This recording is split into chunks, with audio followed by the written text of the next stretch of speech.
Welcome to the channel अपना educator. पिछले class में हम लोगों ने चैप्टर 3 पढ़ा था स्थल रूपों के विकास के बारे में। आज हम लोग पढ़ेंगे चैप्टर 4 वायुमंडल। पृथ्वी के चारों ओर कई 100 किलोमीटर की मोटाई में व्याप्त गैसीय आवरण को क्या कहते हैं? उसको हम लोग वायुमंडल कहते हैं। पृथ्वी की आकर्षण शक्ति के कारण ही यह वायुमंडल इसके साथ टिका हुआ है। पृथ्वी की सतह पर विभिन्न प्रकार के जीवों का अस्तित्व इसी वायुमंडल के कारण ही संभव होता है, अन्यथा पृथ्वी भी चंद्रमा के समान वीरान होती। हमारी पृथ्वी गैसों की घनी चादर से घिरी हुई है। पृथ्वी पर जीवों को जीवित रहने के लिए वायुमंडल की आवश्यकता पड़ती है। मतलब अगर हवा न हो पृथ्वी पर तो ये क्या होगा, यहाँ पर लाइफ एग्जिस्ट कर ही नहीं सकता, एग्जिस्ट होगा ही नहीं। यह हमें और पेड़ पौधों को सांस लेने के लिए वायु प्रदान करता है और सौर मंडल की हानिकारक किरणों के बुरे प्रभाव से हमारी रक्षा करता है। सुरक्षा की इसी चादर के कारण ही हम दिन के समय जलने एवं रात के समय ठंड के कारण जमने से बच जाते हैं। वायुमंडल का संगठन। वायुमंडल में बहुत सी गैसें पाई जाती हैं, जैसे nitrogen, oxygen, carbon dioxide, ozone, helium, argon तथा hydrogen. Nitrogen, oxygen, carbon dioxide, argon, अन्य गैसें, ये सब इन्वायरमेंट में क्या है, मौजूद है। वायुमंडल में मौजूद सभी प्रकार की गैसें हमारे लिए उपयोगी हैं। जितना भी गैस हैं ये सब हमारे लिए क्या है, उपयोगी है। ठीक है। नाइट्रोजन गैस वायुमंडल में सर्वाधिक पाए जाने वाली गैस है। सबसे ज़्यादा मात्रा में पाए जाने वाली कौन सी गैस है, तो वह है नाइट्रोजन 78%। और ऑक्सीजन कितना है, ऑक्सीजन 21%। जिस कारण श्वसन क्रिया के साथ साथ कुछ नाइट्रोजन गैस भी हमारे फेफड़ों में चली जाती हैं और फिर बाहर निकल जाती हैं। परंतु पौधों का जीवन नाइट्रोजन पर आश्रित है। प्लांट्स किस पर निर्भर रहते हैं, प्लांट्स नाइट्रोजन पर निर्भर रहते हैं और कार्बन डाइऑक्साइड पर भी। वे सीधे वायु से नाइट्रोजन नहीं ले पाते हैं। कुछ पेड़ पौधों की जड़ों में रहने वाले जीवाणु वायु से नाइट्रोजन लेकर इसका स्वरूप बदल देते हैं, जिससे पौधे इसका उपयोग कर सकते हैं। ऑक्सीजन वायु में प्रचुरता से मिलती है। मनुष्य तथा पशु सांस लेने के लिए वायु में अवस्थित ऑक्सीजन पर निर्भर रहते हैं। तो ऑक्सीजन क्या है कि प्लांट, एनिमल जो भी है, इंसान और जानवर जो भी, इन लोग क्या है कि ऑक्सीजन पर डिपेंड होते हैं अपने जीवन के लिए। ठीक है। और प्लांट क्या करती है, ऑक्सीजन लेती है और ऑक्सीजन छोड़ती है और बदले में क्या है, कार्बन डाइऑक्साइड लेती है और ऑक्सीजन छोड़ती है।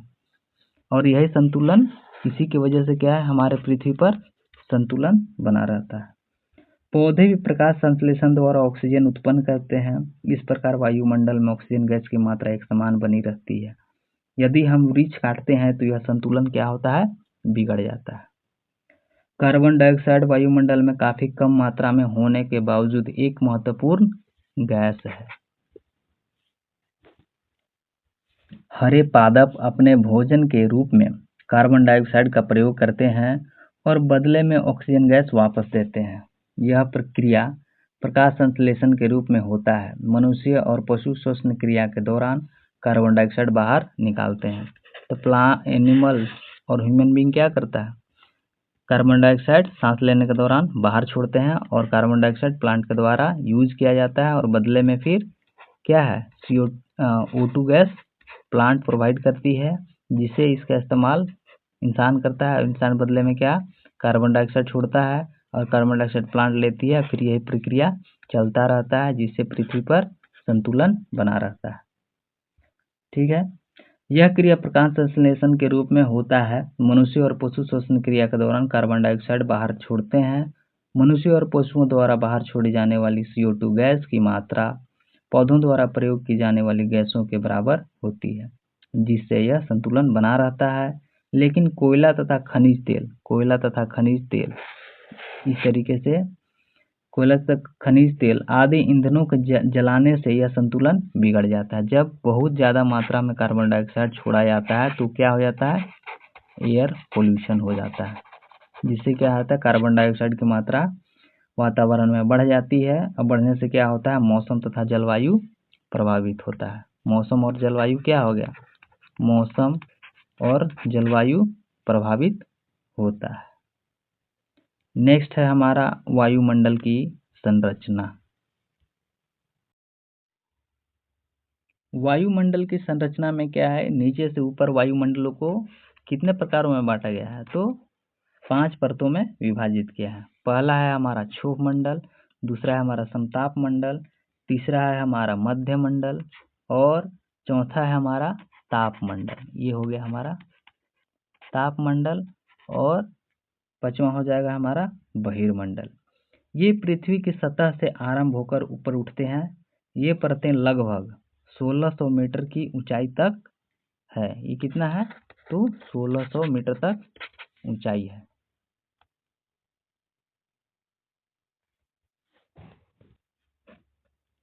क्षोभ मंडल, ट्रोपोस्फेयर। इस मंडल को वायुमंडल के सबसे महत्वपूर्ण परत कहा जाता है। यह 8 किलोमीटर से 18 किलोमीटर तक ऊंचाई तक स्थित है। इसी मंडल में मौजूद वायु में हम सांस लेते हैं। ट्रोपोस्फेयर को कितना माना जाता है, ये 8 किलोमीटर से, एनसीईआरटी में 8 किलोमीटर दिया हुआ है, ठीक है, 8 किलोमीटर से 18 किलोमीटर तक दिया हुआ है।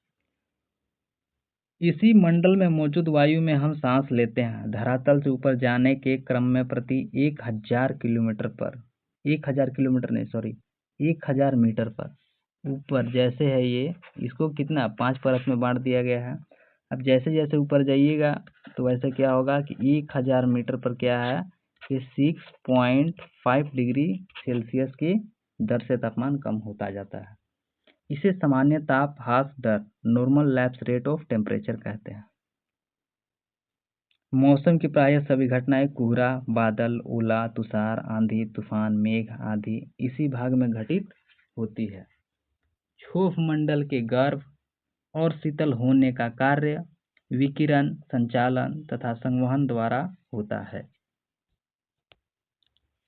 कोई भी वस्तु निश्चित तापमान पर अनेक प्रकार की ऊष्मा तरंगें प्रसारित करती है, जिसे विकिरण कहते हैं। जबकि संचालन क्रिया के अंतर्गत एक अणु स्पर्श द्वारा दूसरे अणु को ऊष्मा प्रदान करता है या ग्रहण करता है। यह तभी संभव होता है जब वस्तुओं के तापमान में विभिन्नता होती है। यह क्रिया तब तक चलती रहती है जब तक कि दोनों वस्तुओं का तापमान समान न हो जाए। संचालन को ही परिचालन भी कहा जाता है। नेक्स्ट है हमारा समताप मंडल, स्ट्रेटोस्फेयर। अब ये 18 किलोमीटर तक था, ये 18 से कितना जाएगा, 50 तक। क्षोभ मंडल के ऊपर का भाग समताप मंडल कहता है। तो क्षोभ मंडल के ऊपर वाले भाग को हम क्या कहेंगे, समताप मंडल। इसकी ऊंचाई 50 किलोमीटर तक रहती है, ठीक है।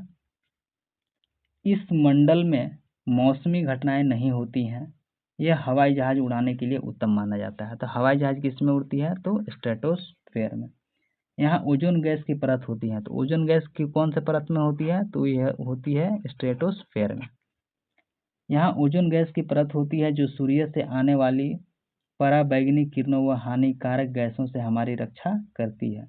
यहाँ तापमान लगभग एक समान होता है।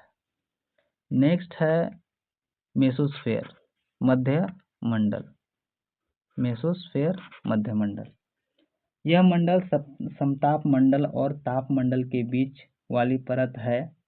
यह लगभग 80 किलोमीटर तक की ऊंचाई तक फैली है। यह कितने किलोमीटर तक ऊंचाई फैली है, तो 80 किलोमीटर तक, 80 किलोमीटर तक की ऊंचाई तक फैली है।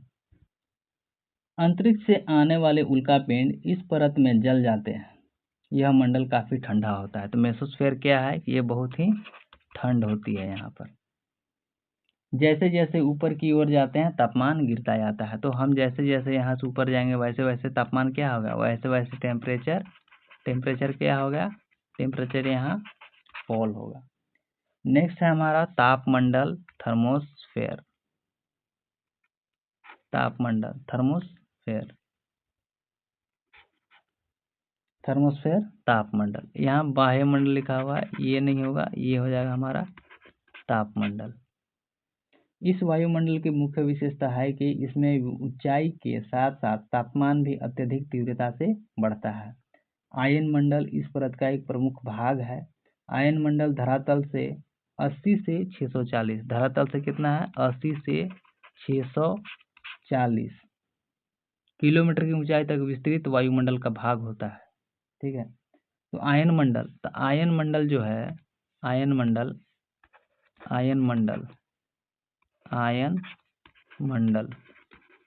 का भाग कितना से कितना तक होता है, तो 80 से लेकर के 640 किलोमीटर तक की ऊंचाई तक विस्तृत क्या है वायुमंडल के भाग को हम क्या कहते हैं, आयन मंडल कहते हैं। इस भाग में विद्युतीय एवं चुंबकीय घटनाएं घटती रहती है। तो आयन मंडल में क्या है, आयन मंडल में ही क्या है कि विद्युतीय, ठीक है, विद्युतीय एवं कौन कौन सी घटनाएं होती है, एवं चुंबकीय घटनाएं, यह सारी घटनाएं किस में, आयन मंडल में घटती रहती है। पृथ्वी से प्रसारित रेडियो तरंगे इस परत द्वारा दोबारा पृथ्वी पर परावर्तित कर दी जाती है। आयन मंडल का उपयोग रेडियो संचार के लिए होता है। तो आयन मंडल का उपयोग किस लिए किया जाता है, तो ये रेडियो संचार के लिए उपयोग किया जाता है।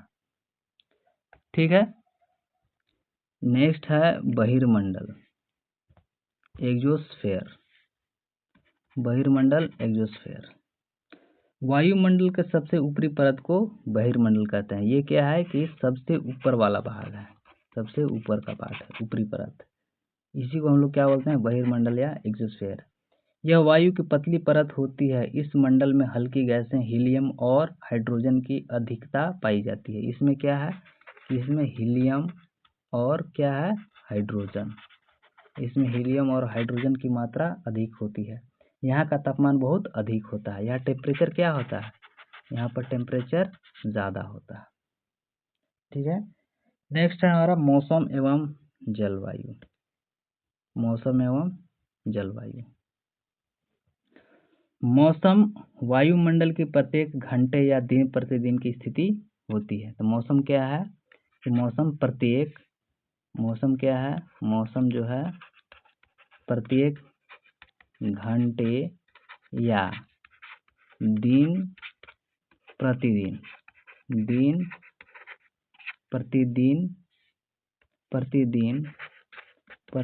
की स्थिति क्या होती है, स्थिति होती है। उसी को हम लोग क्या कहते हैं, उसी को हम लोग मौसम कहते हैं। वहीं दीर्घकाल में किसी स्थान का औसत मौसम उस स्थान का जलवायु बताता है। मौसम के अध्ययन को हम लोग क्या कहते हैं, तो मौसम के अध्ययन को हम लोग मेटियोरोलॉजी कहते हैं। METEOROLOGY, इसको हम लोग क्या कहते हैं, मेटियोरोलॉजी। मौसम के अध्ययन को क्या कहते हैं, मेटियोरोलॉजी। और जलवायु के अध्ययन को हम लोग क्या कहते हैं, जलवायु के अध्ययन को हम लोग क्लाइमेटोलॉजी कहते हैं। क्लाइमेटोलॉजी किसको कहेंगे, इसको हम लोग कहेंगे जलवायु के अध्ययन को। जलवायु के अध्ययन को हम लोग क्या कहेंगे, क्लाइमेटोलॉजी। और मौसम के अध्ययन को हम लोग क्या कहेंगे, मेटियोरोलॉजी। प्राकृतिक वातावरण का बुनियादी तत्व जलवायु होता है। यह स्थल रूप, मृदा के प्रकार तथा वनस्पति को प्रभावित करता है। यह मनुष्य की जीवन शैली को भी प्रभावित करता है, जिसमें भोजन, वस्त्र और आवास शामिल है। मौसम एवं जलवायु के मुख्य तत्व क्या हैं? मौसम एवं जलवायु के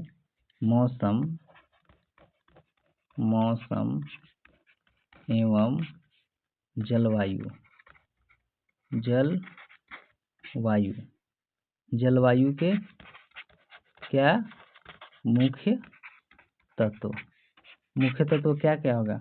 फर्स्ट हमारा क्या हो गया, तापमान, ठीक है।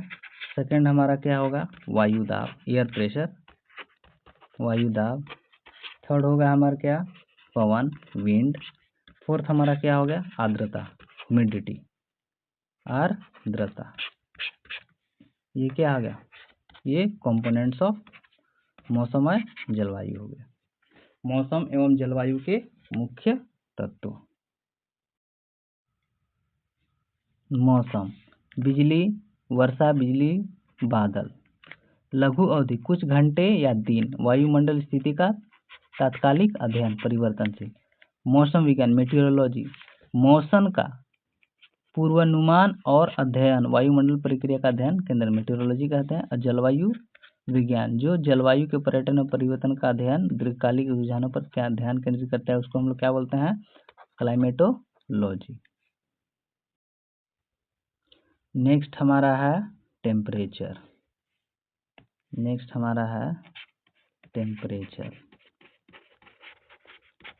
नेक्स्ट हमारा है टेम्परेचर, तापमान। तापमान, तापमान से किसी वस्तु का ठंडा या गर्म होने का पता चलता है। वायु में किसी स्थान पर उस समय का ताप और शीतलता की प्रबलता को तापमान कहते हैं। यह समय के साथ प्रत्येक घंटे, दिन, महीना बदलता रहता है। वायुमंडल का तापमान दिन और रात में ही नहीं बल्कि ऋतुओं के अनुसार भी बदलता है। तो टेम्परेचर क्या है, बदलता कैसे है, दिन में कभी भी बदल सकता है, ठीक है, दिन में, रात में, क्या है, दोनों, दिन में भी और रात में दोनों एक समान नहीं होता, ठीक है। और क्या क्या है, ये सीजन के अकॉर्डिंग भी बदलता है, जैसे ठंडा में कुछ और होगा, गर्मी में कुछ टेम्परेचर कुछ और होगा, बरसात में इसका टेम्परेचर कुछ और होगा। तापमान का एक महत्वपूर्ण कारक सूर्य ताप है। तो टेम्परेचर किससे संबंधित, अगर डायरेक्टली रिलेटेड टू किससे, सन का टेम्परेचर से, सूर्य का ताप से, ठीक है। कैसे कि सन जितना ज़्यादा टेम्परेचर होगा उतना ज़्यादा क्या होगा, गर्मी बढ़ेगा, है जो तापमान के वितरण को प्रभावित करता है। सूर्य से आने वाली वह ऊर्जा जो पृथ्वी पर पड़ती है आतपन कहलाती है। तो सूर्य से आने वाली, सूर्य से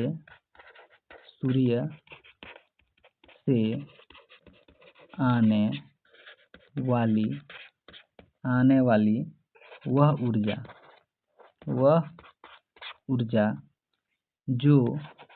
जो पृथ्वी पर पड़ती है उसे क्या कहता है, उसे हम आतपन कहलाती है, उसे आतपन कहलाती है, उसे आतपन कहते हैं, कहलाती है, ठीक है। नेक्स्ट है हमारा सूर्य ताप, इंसोलेशन। नेक्स्ट है हमारा इंसोलेशन, सूर्य ताप, सूर्य ताप। इंसोलेशन की मात्रा भूमध्य रेखा से ध्रुवों की ओर घटती जाती है, इसलिए तापमान भी उसी प्रकार घटता जाता है। जब आप बताएं कि ध्रुव बर्फ से क्यों ढके हुए हैं, आतपन पृथ्वी पर एक समान नहीं होता है।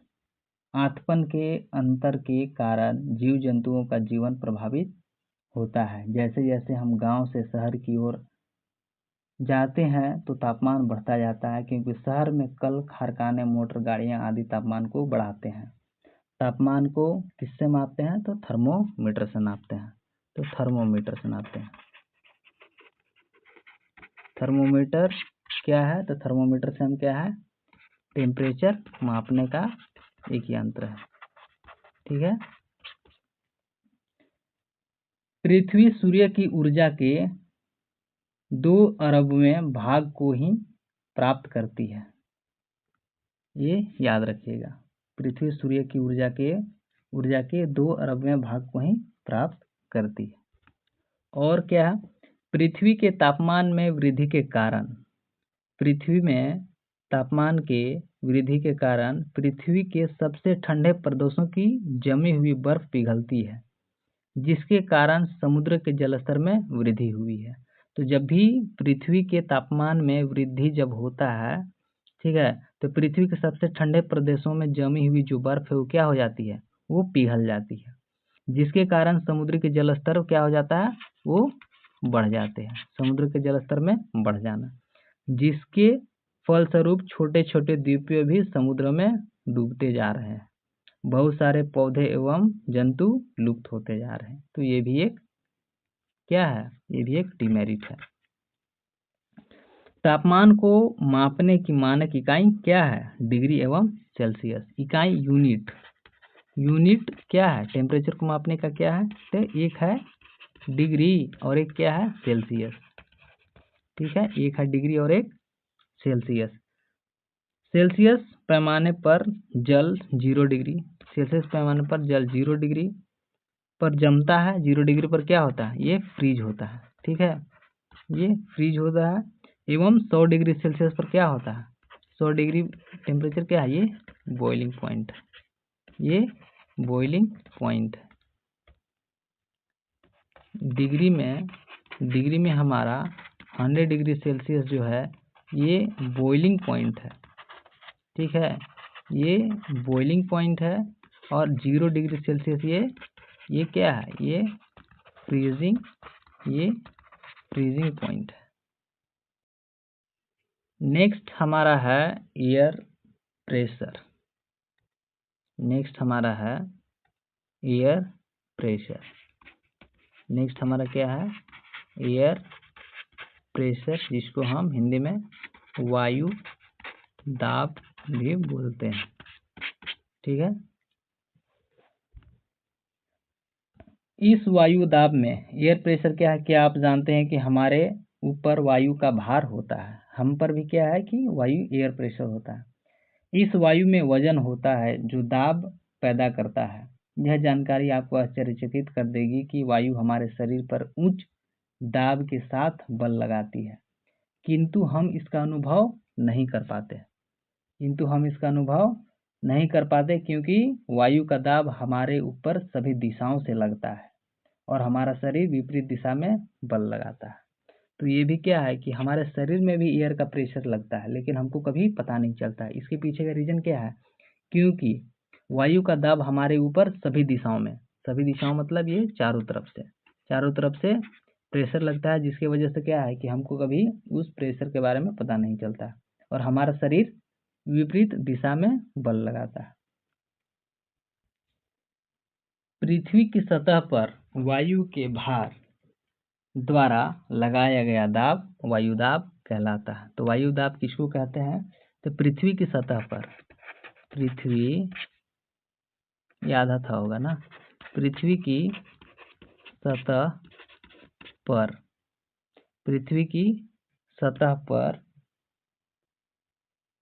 वायु के द्वारा लगाया गया दाब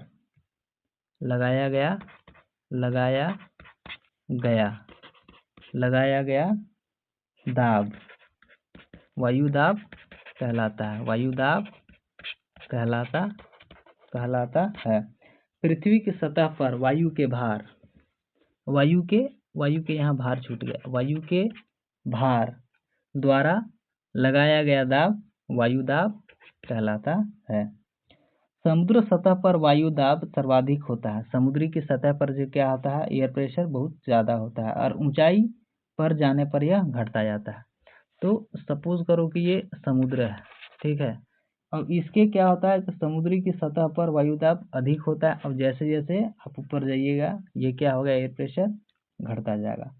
वायुमंडल दाब को वायु दाब मापी से मापा जाता है, वायु दाब मापी से मापा जाता है। तो एयर प्रेशर किससे मापा जाता है, तो एयर प्रेशर जो है बैरोमीटर से मापा जाता है, बैरोमीटर से मापा जाता है। वायु दाब मापी यंत्र को क्या है कि वायु दाब मापी यंत्र जो है ये एयर प्रेशर मापने में हेल्प करता है। ठीक है, वायु दाब का क्षैतिज वितरण उस स्थान के ताप द्वारा प्रभावित होता है। अधिक ताप वाले क्षेत्रों में वायु गर्म होकर ऊपर उठती है, इस कारण यह निम्न दाब क्षेत्र बनाता है। निम्न दाब बादल युक्त आकाश एवं नम्र मौसम के साथ जुड़ा होता है।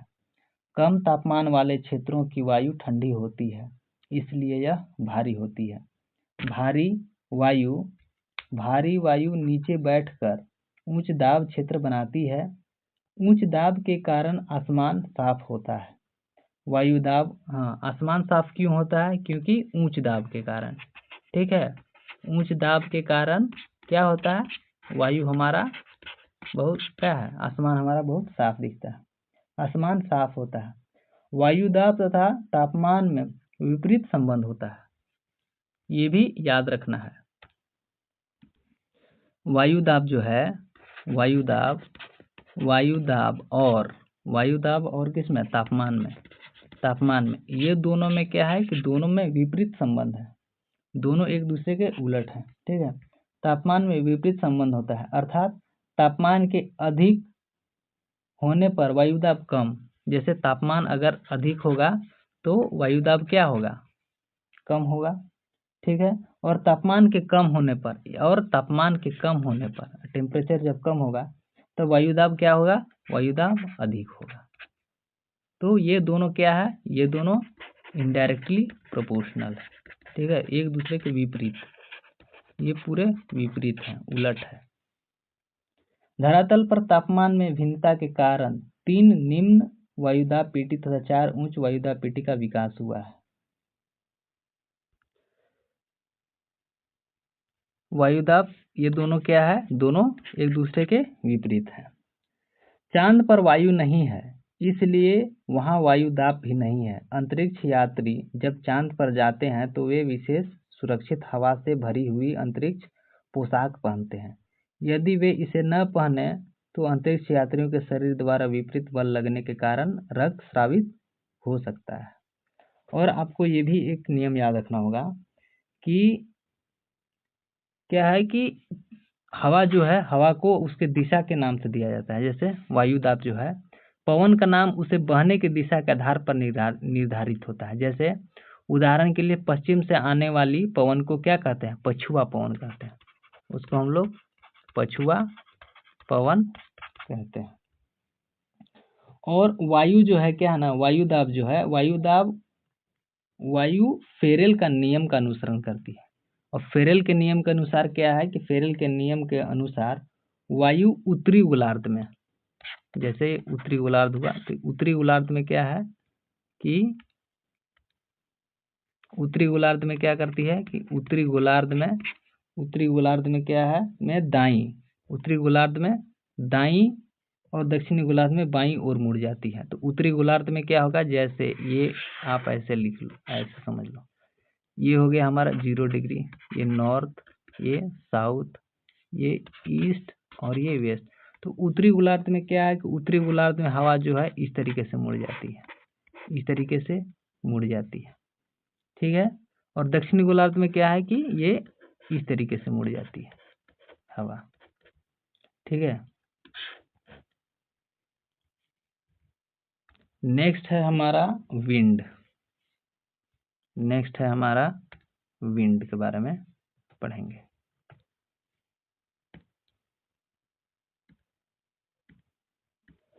नहीं है ना, विंड नहीं है।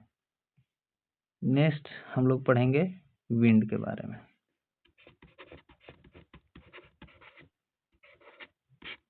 विंड, पवन, विंड, पवन। पृथ्वी पर तापमान का असमान वितरण है, इसी कारण वायुदाब पेटियां बनती है। वायु हमेशा उच्च दाब क्षेत्र से निम्न दाब क्षेत्र की ओर बहती है। तो वायु क्या है? हमेशा उच्च दाब क्षेत्र से जैसे high pressure to low pressure, ठीक है, की ओर बहती है। निम्न दाब क्षेत्र की ओर वायु की गति को पवन कहते हैं। ठीक है, निम्न दाब क्षेत्र की ओर, तो निम्न दाब जैसे हाई प्रेशर से लो प्रेशर जा रहा है तो इसी को हम लोग क्या कहेंगे? पवन कहते हैं। ठीक है, वही को वायु की गति को पवन कहते हैं। प्रवाहित वायु या पवन की दिशा का पता पवन दिशा सूचक यंत्र से चलता है। तो पवन का, विंड को अगर मापना हो तो उसे हम किससे मापेंगे? तो विंड को हम लोग मापते हैं विंड वेन से। ठीक है, इसको हम लोग हिंदी में क्या कहते हैं, पवन दिशा सूचक, पवन दिशा सूचक यंत्र। एनीमोमीटर से हम पवन की गति को मापते हैं। ठीक है, पवन दिशा सूचक यंत्र से हम क्या मापते हैं, तो ये हम पवन की दिशा को मापते हैं। ठीक है, याद रखिएगा, पवन की दिशा को मापते हैं।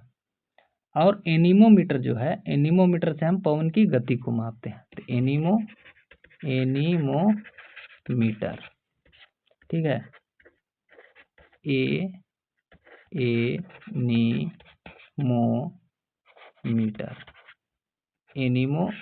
एनीमोमीटर से हम क्या करते हैं, इसे हम पवन की गति को मापते हैं, पवन की गति को मापते हैं।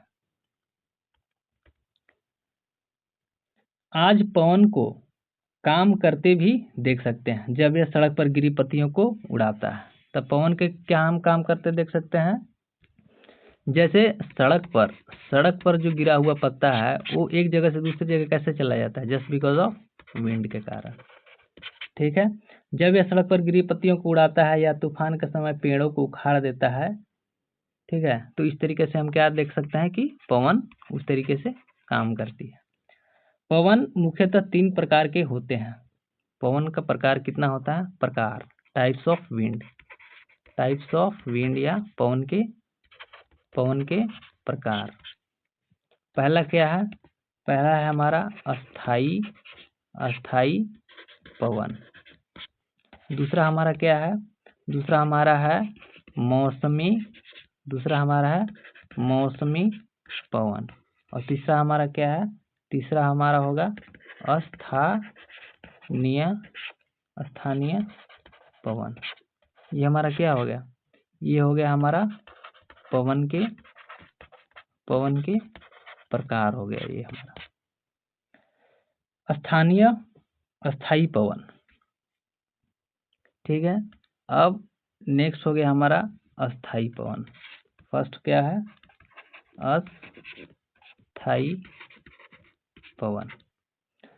जिस दिशा में हवाएं प्रायः साल भर चला करती हैं उन्हें अस्थाई पवन कहते हैं। तो अस्थाई पवन किसे कहते हैं, तो जिस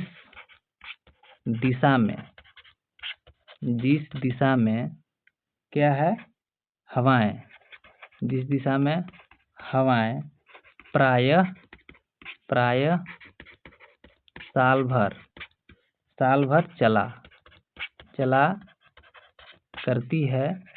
चला करती है उन्हें हम अस्थाई पवन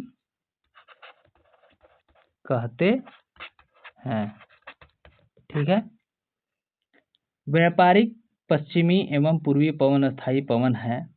ये वर्ष भर लगातार निश्चित दिशा में बहते हैं। तो आपको क्या याद रखना है कि अस्थाई पवन किसे कहते हैं, तो जिस दिशा में हवाएं प्रायः साल भर चलती रहती हैं उन्हें हम अस्थाई पवन कहते हैं। व्यापारिक पश्चिमी एवं पूर्वी पवन अस्थाई पवन है। ये वर्ष भर लगातार निश्चित दिशा में बहते हैं। तो आपको इसमें क्या याद रखना है, एग्जाम्पल में क्या क्या होगा, तो व्यापारिक एवं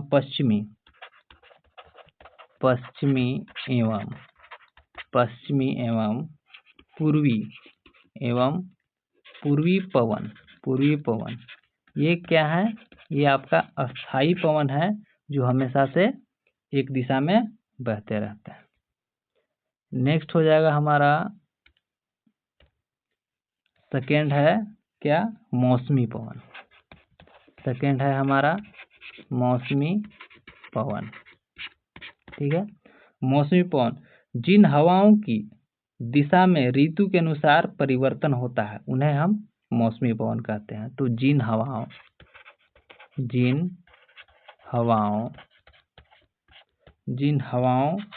की क्या है, जिन हवाओं की दिशा में ऋतु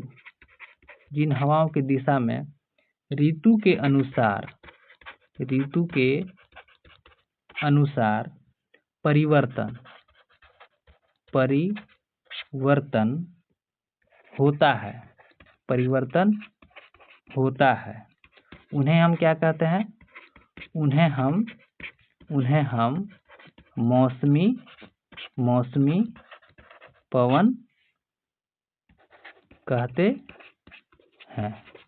ठीक है, तो मौसमी पवन किसे कहते हैं? तो मौसमी पवन जिन हवाओं की दिशा में ऋतु के अनुसार बदले, मतलब जो मौसम के अनुसार जो हवा बदले, उसको हम क्या कहते हैं? उसे हम मौसमी पवन कहते हैं। ऐसे पवन विभिन्न ऋतुओं में अपनी दिशा बदलते रहते हैं, जैसे भारत में मानसूनी पवन। तो मौसमी पवन क्या है? तो मौसमी पवन जो है अपना सीजन के अकॉर्डिंग ये हमेशा बदलती रहती है। उदाहरण के लिए क्या है? एग्जाम्पल में क्या है? तो एग्जाम्पल में क्या हो जाएगा? भारत में मानसूनी पवन। भारत में क्या हो जाएगा? ये मानसूनी पवन। नेक्स्ट हमारा है थर्ड, हमारा है स्थानीय पवन।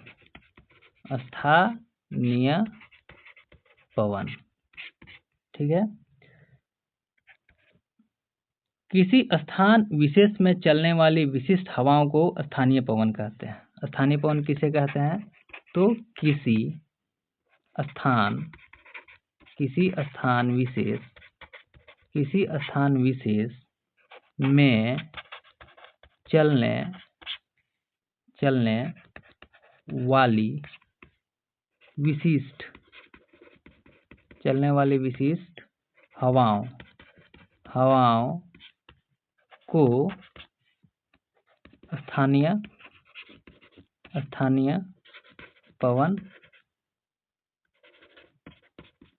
स्थानीय पवन कहते हैं। तो किसी स्थान विशेष में चलने वाली विशिष्ट हवाओं को हम क्या कहते हैं?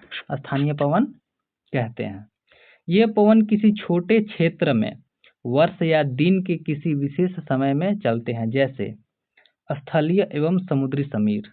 ठीक है, भारत के उत्तरी क्षेत्र में गर्म एवं शुष्क स्थानीय पवन को लू कहते हैं। तो लू किस समय चलता है? तो लू क्या है? लू हमेशा गर्मी के मौसम में चलती है। यह पवन उत्तरी भाग में मई जून में बहती है। तो ये इसी को हम लोग क्या कहेंगे? स्थानीय पवन कहेंगे। अब नेक्स्ट है हमारा ह्यूमिडिटी, आर्द्रता क्या है? तो वायु में किसी भी समय उपस्थित जलवाष्प की मात्रा को आर्द्रता कहते हैं। ठीक है, हवा में मौजूद अदृश्य जलवाष्प की मात्रा को हम क्या कहते हैं? हवा में मौजूद अदृश्य जलवाष्प की मात्रा को हम क्या कहते हैं? आर्द्रता कहते हैं। जैसे जैसे वायु गर्म होती जाती है, इसकी जलवाष्प धारण करने की क्षमता बढ़ती जाती है और इस प्रकार यह और अधिक आर्द्र हो जाती है। आर्द्रता अधिक होने पर कपड़े सूखने में काफ़ी समय लगता है। जैसे ह्यूमिडिटी अगर कभी हो जाता है, जैसे बरसात के मौसम में क्या है कि बरसात के मौसम में ज़्यादा ह्यूमिडिटी होता है। ठीक है, बरसात के मौसम में ज़्यादा ह्यूमिडिटी होता है और ह्यूमिडिटी होने के कारण क्या है कि कपड़े बहुत जल्द नहीं सूख पाते हैं। आर्द्रता अधिक होने पर कपड़े सूखने में काफ़ी समय लगता है एवं हमारे शरीर का पसीना आसानी से नहीं सूखता। आर्द्रता मापने के लिए हाइग्रोमीटर का प्रयोग करते हैं। The instrument used to measure the humidity. तो क्या है कि हाइग्रोमीटर जो है, हाइग्रोमीटर से हम क्या इस्तेमाल किस चीज़ में यूज करते हैं इसका? तो ये ह्यूमिडिटी को मेजर करने के लिए। ठीक है, ह्यूमिडिटी क्या किया जाता है? इससे ह्यूमिडिटी मापा जाता है। ठीक है, ह्यूमिडिटी मापा जाता है, उसको हम क्या बोलते हैं? हाइग्रोमीटर। जब जल वाष्प ऊपर उठता है तब यह ठंडा होना शुरू होता है। जल वाष्प संघनित और ठंडा होकर जल की बूंदें बनाते हैं। बादल इन्हीं जल बूंदों का एक समूह होता है। जब जल की ये बूंदें इतनी भारी हो जाती है कि वायु में तैर नहीं सके, तब यही वर्षण के रूप में नीचे आ जाती है। आप इसे ऐसे समझो कि क्या होता है, ये जमीन है, ये लैंड है। लैंड में क्या होता है कि पानी, धरती की पानी क्या होती है, सूरज की ताप से ऊपर चली जाती है आसमान में। आसमान में जाके ये क्या होता है, ये कंडेंस होता है। अब कंडेंस होने के बाद एक ही जगह जब पूरा पानी जम जाता है, फिर हवा में तैर नहीं पाती, तब यही वर्षा होती है। ठीक है। तो हवा में मौजूद अदृश्य जलवाष्प क्या है कि मात्रा को, ह्यूमिडिटी का, यह मौसम और जलवायु को प्रभावित करती है। ठीक है। आर्द्रता का ये क्या है, आर्द्रता महत्व, पसीना और शीतलपन शरीर के तापमान को नियंत्रित करने में मदद करता है। वर्षा का पूर्वानुमान, उच्च आर्द्रता वर्षा और तूफानी मौसम का ये क्या करती है, संकेत देती है। और वनस्पति और स्वास्थ्य, पौधों की वृद्धि और मानव शोषण के लिए महत्वपूर्ण है।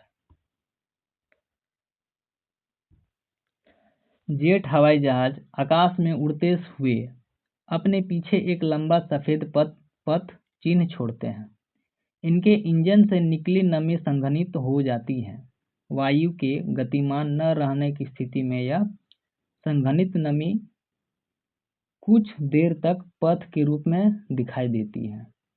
जल के रूप में पृथ्वी पर गिरने वाला वर्षण वर्षा कहलाता है। वर्षा के 3 प्रकार होते हैं। कौन कौन सा, तो संवहनी वर्षा, पर्वतीय वर्षा एवं चक्रवाती वर्षा। अब यहाँ देखिए, यहाँ पर दिया हुआ है आर्द्रता के प्रकार, निरपेक्ष आर्द्रता और सापेक्ष आर्द्रता। आर्द्रता का महत्व, हवा का एक घन मीटर किसी निश्चित आयतन की हवा में मौजूद जलवाष्प का वास्तविक द्रव्यमान ग्राम पर मीटर क्यूब। अब ये हवा में वर्तमान जलवाष्प और उसकी कुल धारण क्षमता। ठीक है। तो आर्द्रता कितने तरह के होते हैं, तो निरपेक्ष आर्द्रता और एक सापेक्ष आर्द्रता। और आर्द्रता क्या होती है, तो आर्द्रता हवा में मौजूद एक अदृश्य जलवाष्प की मात्रा, और इसे ह्यूमिडिटी को किससे मेजर किया जाता है, ह्यूमिडिटी को एक हाइग्रोमीटर, एक यंत्र है जिससे मेजर किया जाता है। और आर्द्रता का क्या क्या है कि पसीना और शीतलन तो करता है, लेकिन इसमें क्या है कि ज़्यादा ह्यूमिडिटी होने के कारण क्या है कि कपड़े बहुत कम जल्द समय में नहीं सूख पाते हैं, और वर्षा का पुनर्निर्माण भी होता है। जैसे क्या है कि ह्यूमिडिटी से ये ही ऊपर जाकर के क्या होता है, कंडेंस हो जाता है, और कंडेंस होकर के एक बादल बनाती है। और यही बादल जब बहुत ज़्यादा भारी मात्रा में हवा में नहीं तैर पाती, तब यही क्या होती है, बारिश का वजह बनती है। नेक्स्ट है हमारा types of rainfall. Types of rainfall में क्या है, फर्स्ट है कन्वेंशनल रेनफॉल, संवहनी वर्षा। सेकेंड है ओरोग्राफिक रेनफॉल। ठीक है। फर्स्ट है हमारा कन्वेंशनल रेनफॉल, सेकेंड है हमारा ओरोग्राफिक रेनफॉल, और थर्ड है हमारा साइक्लोनिक या फ्रंटल चक्रवाती रेनफॉल। संवहनी वर्षा, कन्वेक्शनल रेनफॉल। सूर्यताप से जब भूतल गर्म हो जाता है, तो सूर्यताप के वजह से क्या होता है, ये जमीन जो है ये गर्म हो जाती है, और उस स्थान की गर्म हवा हल्की होकर, अब ये क्या हो गया, अब गर्म ये धरती हो गई, तो यहाँ की जो हवा है ये हल्की होकर क्या होगी, ऊपर चली जाएगी। हल्की होकर ऊपर उठने लगती है, तो संवहनी धाराओं का निर्माण होता है। हवा ऊपर जाकर ठंडी होती है। अब यही हवा ऊपर जाकर ये क्या होगी, ये कंडेंस हो जाएगी। ठीक है। और ये कंडेंस हो जाएगी, ऊपर जाकर ठंडी होती है, तथा उसमें उपस्थित जलवाष्प का संघनन होता है। इससे जो वर्षा होती है उसे संवहनी वर्षा कहते हैं। ऐसी वर्षा अधिकतर भूमध्य रेखा के क्षेत्र में होती है। अब संवहनी वर्षा में क्या होता है, कन्वेंशनल रेनफॉल में, कि सूर्य के ताप की वजह से ये जो जमीन है ये क्या हो जाती है, ये गर्म हो जाती है, और धरती की जो ये हवा है ये हल्की होकर ये ऊपर उठ जाती है, और यही ऊपर जाकर के बादल क्या है, यही हवा कंडेंस हो जाती है। और कंडेंस हो जाने के बाद ये क्या है कि बादल का रूप ले लेती है, और बादल जब हवा में तैर नहीं पाती, तो ये जब ये भारी हो जाती है, तो यही एक वर्षा का वजह बनती है। ठीक है। गर्म हवा ऊपर उठती है, ठंडी होती है, और संघनित होकर वर्षा करती है। उसी को हम क्या कहते हैं, उसी को हम लोग कहते हैं कन्वेक्शनल रेनफॉल। और ये अधिकतर किस जगह होती है, ये अधिकतर भूमध्य रेखा के आसपास, भूमध्य रेखा के क्षेत्र में होती है। नेक्स्ट है हमारा ओरोग्राफिक रेनफॉल, जिसको हम लोग पर्वतीय वर्षा भी कहते हैं। ओरोग्राफिक रेनफॉल, जब हवा अपने साथ नमी लिए चलती है, हवा क्या करती है, अपने साथ नमी लिए चलती है, और उसके सामने पर्वत या पहाड़ी आ जाती है। जैसे हवा क्या है कि अपने सामने नमी लिए चल रही है और सामने क्या है, पर्वत या पहाड़ आ जाती है, तब उस स्थान पर पर्वतीय वर्षा होती है। जैसे क्या है कि हवा क्या है, अपने साथ नमी लिए चल रही है और बीच में पहाड़ आ गई, तो पहाड़ आने की वजह से क्या होगी कि ये जो नमी है वही वर्षा का कारण बन जाती है। ठीक है, तब उस स्थान पर पर्वतीय वर्षा होती है।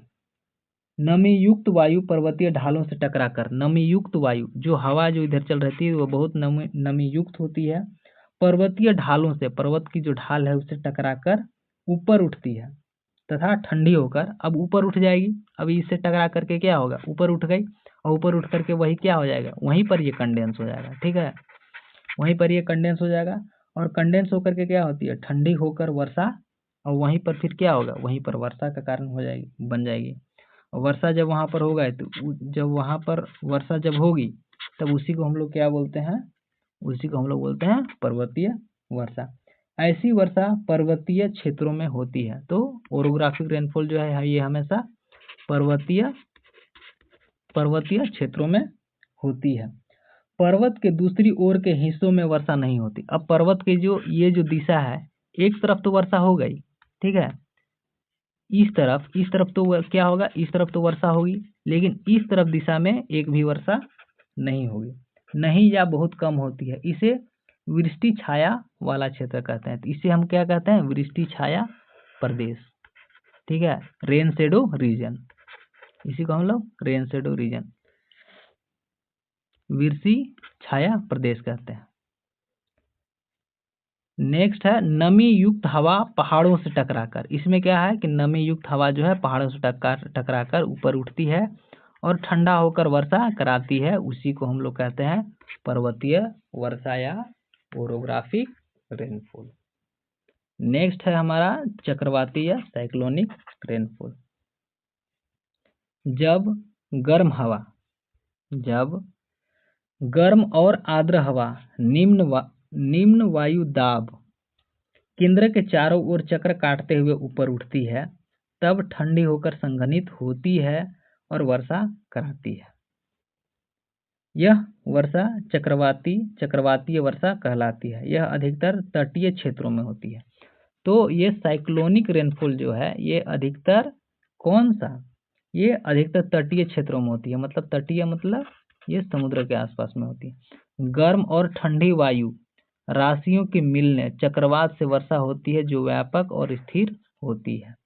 इसमें क्या था, जब गर्म और आर्द्र हवा निम्न वायु दाब केंद्र के चारों ओर चक्र काटते हुए ऊपर उठती है। देखिए, गर्म वायु राशि और वायु का ऊपर उठना, ठंडे वायु राशि, ये क्या है, ये दोनों ऊपर उठेगी। ठीक है, ऊपर उठने के बाद क्या होगा, ठंडी होकर संघनित हो जाती है, और ये दोनों क्या होगा, ऊपर में जाकर के ठंडी हो जाएगी, संघनित हो जाएगी और वर्षा कराती है।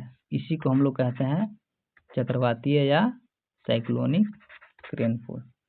जीव जंतुओं और पौधों को जीवित रहने के लिए वर्षा बहुत महत्वपूर्ण है। तो वर्षा बहुत जरूरी है। अगर बारिश अगर न हो तो फार्मर क्या है, फार्मर अपने खेती भी न कर पाए, किसान अपना खेती भी न कर पाए। इससे धरातल को ताजा जल प्राप्त होता है। वर्षा का जल ही सतह के नीचे रिस कर भौम जल या भूमिगत जल के रूप में प्राप्त होता है। अगर बारिश अगर नहीं होगी तो क्या है कि जमीन में, भूमि के अंदर बारिश का जमाव नहीं होगा। ठीक है, वर्षा का जल ही सतह के नीचे रिस कर, जब रिस जाता है ये पानी, तब भौम जल या भूमिगत जल के रूप में प्राप्त होता है। जैसे चपकल हो गया, ठीक है, नल से या कुआं हो गया। अगर जमीन के अंदर ही पानी ना निकले तो कुआं अगर कोई खोद भी ले ठीक है। अगर कुआं खोद भी ले फिर भी पानी नहीं मिलता। इसलिए क्या है कि वर्षा होना बहुत ही अति आवश्यक है। वर्षा का जल ही सतह के नीचे रिस कर भौम जल या भूमिगत जल के रूप में प्राप्त होता है। यदि वर्षा कम हो तो जल की कमी तथा सूखा हो जाता है। वर्षा अगर न हो तो क्या हो जाता है, जल की कमी और सूखा हो जाता है, सूखा पड़ जाता है। ठीक है, सूखा हो जाता है। इसके विपरीत यदि वर्षा अधिक होती है तो बाढ़ हो जाता है। और इससे विपरीत क्या है कि अगर ज़्यादा बारिश अगर हो गया तो वही बाढ़ का कारण बनती है। ठीक है, तो दोनों ही क्या होता है कि अगर सूखा पड़ जाए वो भी हानिकारक है, और ज़्यादा बाढ़ आ जाए, ज़्यादा बारिश हो जाए तो वो भी एक हानिकारक है। तो दोनों स्थिति में क्या है कि हानिकारक हो जाता है। इसलिए क्या है कि बारिश का संतुलन होना बहुत जरूरी है। नेक्स्ट है हमारा, हाँ ये है रेन गोज। तो रेन गोज से हम क्या करते हैं, वर्षा मापा जाता है। ठीक है, थर्मोमीटर से क्या है, थर्मोमीटर से हम लोग क्या करते हैं तो टेम्परेचर को मापते हैं। ठीक है, वायुदाब, विंड वेन, विंड वेन से हम क्या करते हैं तो विंड वेन से हम लोग विंड का डायरेक्शन पता करते हैं। ठीक है, कौन दिशा, ये रहा विंड वेन। ठीक है, वायुदाब मापी। एयर प्रेशर, एयर प्रेशर किससे मापा जाता है, एयर प्रेशर बैरोमीटर से मापा जाता है। एयर प्रेशर हमेशा बैरोमीटर से मापा जाता है। और ये चक्रवाती रहा, ये चक्रवाती तूफान, महाचक्रवात कैसे आता है, बारिश ज़्यादा हो जाने से क्या होता है, चक्रवाती तूफान। तो चक्रवात क्या है, चक्रवात एक प्राकृतिक आपदा भी है। ठीक है, चक्रवात एक विशिष्ट मौसमी परिस्थिति है जब किसी क्षेत्र विशेष का तापमान अधिक होने से निम्न वायुदाब की स्थिति होती है, तब चारों ओर की वायु निम्न वायुदाब की ओर प्रवाहित होने लगती है। इस स्थिति को चक्रवात कहते हैं। बंगाल की खाड़ी में उत्पन्न होने वाले चक्रवात को तूफान कहा जाता है। तीव्र चक्रवातीय तूफान का खतरा भारत के पूर्वी समुद्री तट पर स्थित उड़ीसा, आंध्र प्रदेश तथा तमिलनाडु में बंगाल की खाड़ी से बना रहता है। उड़ीसा राज्य के 5 जिले अक्टूबर 1999 को इस चक्रवात से बुरी तरह प्रभावित हुए। यह महाचक्रवात था जो उड़ीसा के इरसमा एवं बालीकुदा के बीच के क्षेत्र को प्रभावित किया। इसकी गति 260 किलोमीटर थी। ये बता रहा है कि 1999 में किस तरीके से प्रभावित हुआ था। ठीक है, 260 किलोमीटर प्रति घंटे थी। तटीय क्षेत्रों में पाए जाने वाले मैंग्रोव के जंगल में पारादीप एवं कोणार्क वाले जगहों से लगभग लुप्त हो गए। नेक्स्ट है 1999 ईस्वी के महाचक्रवात के बाद भी बंगाल की खाड़ी में तितली, बंगाल की खाड़ी में क्या, तितली, हुदहुद, गाजा नामक कई चक्रवात आ चुका है। ये चक्रवात सामान्यतः अक्टूबर नवंबर माह में आता है। तो चक्रवात क्या है कि चक्रवात जब आती है तो ये बहुत सारा अपने साथ ये एक प्राकृतिक आपदा है। चक्रवात एक अत्यंत शक्तिशाली और विनाशकारी मौसम घटना है। तेज हवाएं, भारी बारिश और तूफानी समुद्री लहरों इसके मुख्य लक्षण है। तो इसके मुख्य लक्षण क्या है, तेज हवा, भारी बारिश और तूफानी समुद्री लहरों इसके प्रमुख लक्षण है। ठीक है, नेक्स्ट है कि यह जीवन संपत्ति और बुनियादी ढांचे को भारी नुकसान पहुंचाती है। तटीय क्षेत्रों में रहने वाले लोगों को हमेशा सतर्क रहना होता है। तो ये चक्रवाती एक हमेशा क्या है, एक प्राकृतिक आपदा है। तो आज के क्लास में हम लोगों ने क्या क्या पढ़ा कि बैरोमीटर क्या होता है, थर्मोमीटर क्या होता है, और ये वायुमंडल जो है, वायुमंडल को कितने परतों में बांटा गया है, तो ये 5 परतों में बांटा गया है। और हवाई जहाज को उड़ने के लिए जो सबसे अच्छा परत होती है ये वो कौन सा होती है।